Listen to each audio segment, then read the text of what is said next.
and go see if I can find our text. Here we are. Okay. Baruch atah Adonai Eloheinu melech haolam asher kitshanu b'mitzvotav v'tzivanu la'asok b'divrei Torah. So we're on to say it again. I'm sorry. Can you do something about the dinging? The dinging. It's going to stop. It's the texting that's coming in. That people are responding to my texts, but I can also just quit the texts. Okay, I just quit it. And also quit mail as well, because that can also ding. Very good. So welcome. And we're looking at the second Parsha of Deuteronomy. Sadly, the weeks go by so quickly in Deuteronomy, and you realize that when we get to the end of Deuteronomy, it's Simchat Torah. So it's always sort of an awesome, in a literal sense, experience starting Deuteronomy, because it's such an alarm going off that Rosh Hashanah and Yom Kippur are on the horizon. So this is the parsha that always follows Tisha B'Av. Dvarim always precedes it, the Shabbat before. This is always so it's known as Shabbat Nachamu. That is based on the Isaiah passage that we read, the Haftarah, which is one of the most gorgeous Haftarot for the year.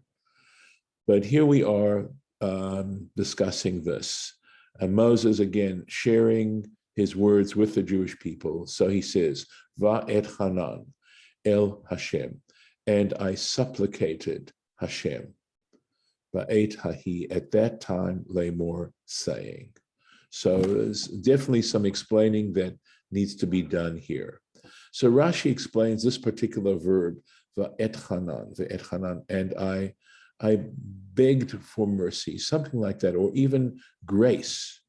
So I like to think of chen as being grace, and grace, as you'll see, which will be supported by the way Rashi interprets this, is undeserved blessing from God, or undeserved mercy from God. That's grace. Va'et Hanan. Ein chanun, or chinun, b'chol makom. So he says, wherever you come across this term, lechanein, right? Ela lashon matnat chinam. It has to do with a free gift, an undeserved gift, it's just that a gift is being given for no reason at all. Okay. And so he goes on to say, even though tzadikim actually have an ability litlot b'ma'asehem, to make it, to suspend it literally on their deeds. In other words, they could come to God and say to God, listen, I've tried to act as a tzaddik. You know how much I've endeavored to act as a tzaddik. Please, could you answer this prayer of mine, this request? So I'm coming to you this request, and the basis is because of how I've tried to be a faithful servant to you. So, litlot b'masehem hatovim. They could make it dependent on their good deeds. Ein mivakshim me'et hamakom. But they don't ask, they don't supplicate Hashem, ela matnachinam. They only ask for it as an undeserved gift. And why did he zoom on this? The Fisha Amarlu, and this is because God had said to him back in Exodus 33, V'chanoti et asher achon, and I will show grace to whom I will show grace. And I think one takeaway from that phrase, so in a sense, on the surface, it's saying, I will arbitrarily do this, that God has the right to arbitrarily decide to whom he's going to show grace. And I think that the real takeaway is that there are times when we don't understand why certain people are being blessed in an unusual kind of way. And this is saying, you're not going to understand it. This is beyond human understanding. Okay. So, but because God used this particular terminology, Amar lo bilshon va'et chanan. So for that reason, Moses used the same terminology. But again, that even so, when you look at what God had said, in a way, it's sort of so respectful, saying to God, I'm asking of you in the hopes that I will be one of those people that you will choose to show grace to. That I recognize that I may not be one of those people, but I am. This is on the basis on which I'm asking and requesting this. Davar acher, another interpretation. Ze echad me'asara lashonot. This is one of the 10 terms used shenikret tefillah, by which tefillah is designated. So they're the 10 verbs that are used, or nouns that are used to describe prayer. Rashi doesn't give them to us here. Kedeita b'sifrei, he says, if you want to check that out, look at the Sifrei, and you'll find that list of the 10 ways in which prayer is described. So why does it say at that time? In other words, what time are we referring to? And he says, La'achar shekavashti eretz sichon ve'og. The time I'm talking about is after I overcame the land. In other words, or sorry, I'm blocking here. It's not to destroy. It's likvosh means to like overrun, or as I said, I'm just having a moment of an ability to think of the exact word I want to think of. Conquered, that's the word. Sorry. After I conquered the land of Sichon and Og, Dimiti, I wondered, right? I thought perhaps, that's Dimiti. Shema hutar haneder, maybe the vow was released. In other words, the vow that God made that Moses would not enter the land of Israel. So since they began the conquest, since they started the conquest, Moses thought to himself, well, maybe this vow has been released and I'll be able to continue with the conquest. Lamor. So he's saying again, in this particular sentence, the word lamor has a special purpose to it. Ze'echad mishalosh mekomot. It is one of 3 places. This lamor here is one of 3 places. Sha'amar Moshe lifnei hamakom, where Moses said before the Holy One, before God, Eini manichacha, I'm not going to leave you alone. Ad she'todi'eni, until you let me know, im ta'aseh she'elati im lav, if you will do my request, if you will respond to my request or not. Right? You'll accept my request or not. So one of the other places, for example, is after the Israelites sinned with the golden calf, and I believe the other place would be the incident of the 12 spies, and where it uses the word lamor, and basically Moses implores God at that point. So I wanted to take a look at the Torah Temimah here. Va'etchana, and I implored, I supplicated. So there's a wonderful halachic question that just comes out of this. Kama yishhe bein tefillah litfilah. For how long should one pause between one tefillah to the other tefillah? And when they say tefillah here, they don't mean prayer in general. They're referring to the Shemona Esrei or the Amidah. That's what they're referring to here. In other words, how long do you need to pause between one Amidah and the next Amidah? And Torah Temimah is going to explain it to us. Keshemit palel shtei tefilot, when he has the opportunity or the obligation to pray the Shemona Esrei twice. And he gives an example. Kagon on the one hand, or an Amidah twice. Kagon, for example, bein shacharit lemusaf. So we know that on Shabbos morning, we have one Amidah, that's shacharit, and we have another Amidah, musaf. And the question is, if you've just finished doing shacharit, at what point can you start to say the Musaf Amidah? That's one example. Or Hechi Shachach, also in a situation where he forgot, velo hitpalel, and he didn't daven that morning. So, for example, he wasn't able to, or he forgot to do his shacharit tefillot, his shacharit Amidah.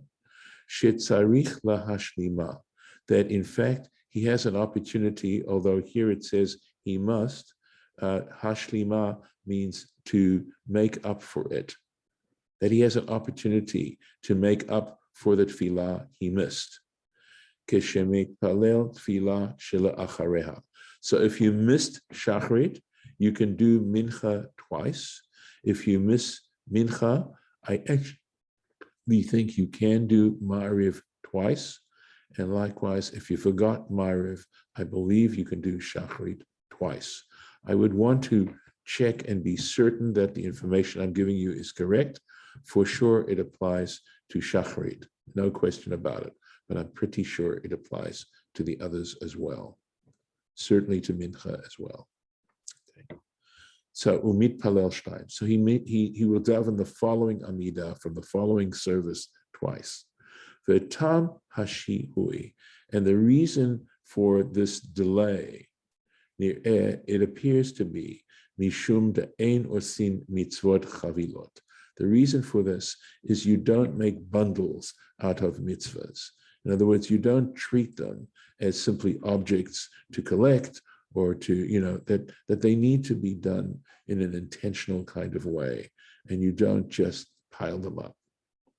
Literally, chavilot means packages. Kamoshe katuv b'sota chet aleph. The reference is in Tractate Sota 8a.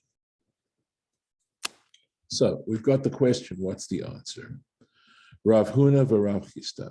So we have these two Amoraim who have a disagreement, right? They disagree with each other. Chad Amar, one of them said, Kedei shetitchonen da'ato.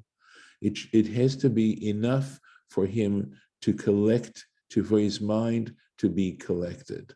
He needs to calm down and be focused, and that's basically what it's taught, alav, upon him. So in other words, he should calm down to a point where his mind is collected and he can focus. Dichtiv, as it states, va'et chanan el Hashem.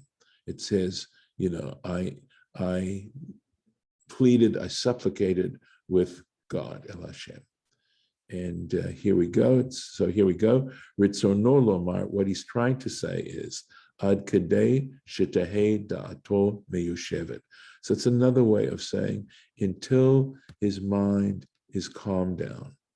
V'hitpalel b'lashon tchina, so that he is able to pray in a supplicating way, because that's essentially what the Amidah is. It's a series of supplications, but it also involves praise, especially and thanksgiving, but in that frame of mind. So the Chadamar, and the other one said, Kedei shetitcholel da'ato. So basically it has the same meaning, just uses a different term here. And the other one said, until his mind is quieted, da'ato, halav, upon him, dichtiv, and as it says in Parsha Tisa, vayachel Moshe, that Moses implored. And Torah Temimah has quite a bit to say about this.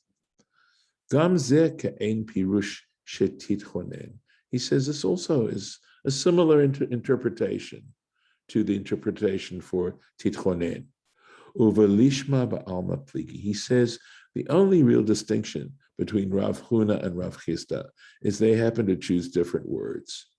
That's the only real distinction. They both use the same rationale for why a person needs to pause between one Amidah and another. So that's what he's saying here. Over Yerushalmi Khan, and in the Yerushalmi, which is discussing this particular halacha, Muvu'ar, it is clarified, Dehu Kedei Shi'ur Hiluch Arba Amot, that the actual time we're talking about is 4 cubit distance. In other words, the time it takes you to walk 4 cubits, it's about 6 feet. So it's not a long time. It's just a pause. Menalan, and what do we, on here. The Ihain, Ba'orech Chaim, and he says, if you want to examine this a little more carefully and check out the halacha regarding this, so you look at the Shulchan Aruch and the section called, the major section called Orech Chaim, the Siman Kuf Aleph, and it's divided into these paragraphs, Simanim, section 105. Ulefanenu, and ahead of us, before this place, the Parsha Tisa Sham. Parsha Ki Tisa is where it says Vayachel Moshe. So there's a comment there about this that refers to the same idea. Ve'iyin v'shelot u'tshuvot harashba, and if you investigate in the responsum of the Rashba, Siman Taf Lamed Vav, and it would be the number 436, they're numbered. The Hashalich Tzibur, that the person leading the prayer, Achar Tfilah Belachash, after he prays the Amida silently, Ya'amud Kedei Hiluch Arba Amot. He should stand the amount of time it takes to walk 4 cubits. Kodem Sheyachazor Limkomo, before he returns to his place, Lehit Palel Lifnei Tzibur, to pray before the congregation. In other words, to repeat the Amidah. Vezenismach Gam Ken Al Drashot Shelefanenu, and that halacha is also derived from the interpretations that we just were reading about. So some more halachic references. Uve Beit Yosef LaOrech Chaim. So there's before the Shulchan Aruch, there was a compendium of halachot, Beit Yosef. This is actually LaOrech Chaim. I believe this is commentary. Actually, Joseph Karo, who's known for compiling the Shulchan Aruch, is actually more famous in some ways for his commentary on something called the Torah, and that was written by Jacob ben Asher, and he wrote a commentary on it. And so the Torah is organized exactly the same way that the Shulchan Aruch is organized. So that first major section of the 4 sections is called Orech Chaim, and his commentary, the Beit Yosef for this, Siman Kuf Chaf Gimel, section, it's item number 123 in Orech Chaim. Katav, he wrote, the Yachid Lachar Tfilat Yudchet, the Shmona Esrei, that an individual following the Tfilah, that is, of course, the Shmona Esrei, Yachazor Limkomo, after he's taken his steps back, he's stepped away from his prayer, he should return to his place, Achar Shiur Hiluch Arba Amot, again, after the amount of time it takes to step 6 cubits. The Habach, and this is again a halachic commentator, Katav, he wrote, Achar Sheyatchil Hashaliach Tzibun. He wrote that he should go back to his place after the Shaliach Tzibur, the one leading the prayer, public prayer, begins the repetition. Umikan mashma kabeit Yosef, and the fact is that the two are basically saying the same thing. That's the implication. Shaharei Mavu'ar Kan, because, excuse me, in this particular place, right here, in this where we're talking about the Shi'ur Shihiyah, that the amount of time that he has to wait, right? Hu Kadei Shetitchonin or Kadei Shetitcholel Datu Alav. It's saying exactly that it's the amount of time that the Shaliach Tzibur has to take so that he can refocus his thoughts, his mind can be composed, and he can start again. And they said that's how much it is. Umevo'ar b'Yerushalmi, and it's explained in the Yerushalmi, the Shi'ur Zeh Ukidei Hiluch Arba Amot. It says in the Yerushalmi that amount of time it takes to recompose yourself is the amount of time it takes to walk 4 cubits, v'dok, and this is clarified. This is a clarified statement. We can understand this well. So I'm going to stop the share. And just in case you'd like to comment a little bit, any of you have any thoughts you'd like to share before we end the session? You just need to unmute a sec. Yeah, Jocelyn. I never heard of the idea of being able to repeat any Amida twice in order to recuperate that mitzvah of having missed it. Right. Yeah, you have that one opportunity. So you can, and the first time you say the Amida is for the, so let's say you're doing this at Mincha. You forgot Shachrit and you realize and you want to make up for it at Mincha. So first of all, you daven the Mincha Amida, and then you repeat the Amida. And that second, forgive me, my throat is not clear. That time represents your tashlumim. That's what it's called. Your makeup, your payment for that first that shachrit amida. So, I mean, in a way, it's lovely to think that there are ways to make up, and that it isn't, not an issue of once you've forgotten it, forget it. Now, I believe there are some concerns. I mean, you can't intentionally do that. In other words, you can't say, well, I just don't feel like doing shachrit now. So, but if you have a legitimate reason for having to skip shachrit, you ran out of time, you had an emergency, you couldn't compose your mind, you just have a lot of things on your mind, and you just have things that you've got to get done, etc. And then you'll have that opportunity at mincha, then that's fine. You have to have mitigating circumstances to be able to take advantage of that. So, yeah, it's an interesting halacha. But it also, of course, reinforces the notion of how obligated we are to do it. If we weren't that obligated to do it, then why would there be a need to have this particular halacha?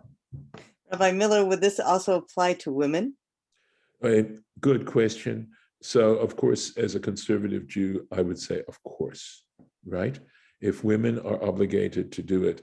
The issue of the tashlumim has more to do with, so I think the way we could go on this is, if women are not obligated to say to daven because it's a positive time-bound commandment, and we know that by and large, there are exceptions, women are exempt because they figure that the woman, if a woman is primarily responsible for rearing the child, and children have needs at any given time, and you can't put that off. Children take a priority, and making sure that they're taken care of, etc. And that's why women are exempt from positive time-bound commandments. In general, there are exceptions.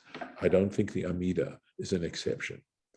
But let us say that a woman is not in that circumstance and wants to daven the Amida, that is great. If she isn't, so it sounds, it's not a simple question, because if she's not obligated in the same way that a man is obligated, and I'm speaking now, of course, as best as I can in terms of strict halakha, then there would not be a need for her to repeat the Amidah. Now, if you simply want to repeat the Amidah, you're spiritually motivated, and you said one Amidah, and then you think to yourself, this is so lovely, and I love this moment so much, and I want to praise God so much that, sorry, hold on a second. Yeah, okay. That I want to repeat the Amidah.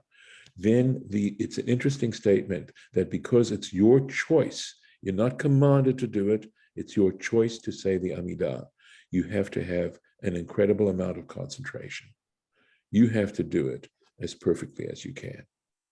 So that's the only little additional element there. So, okay. So I'm going to stop the recording.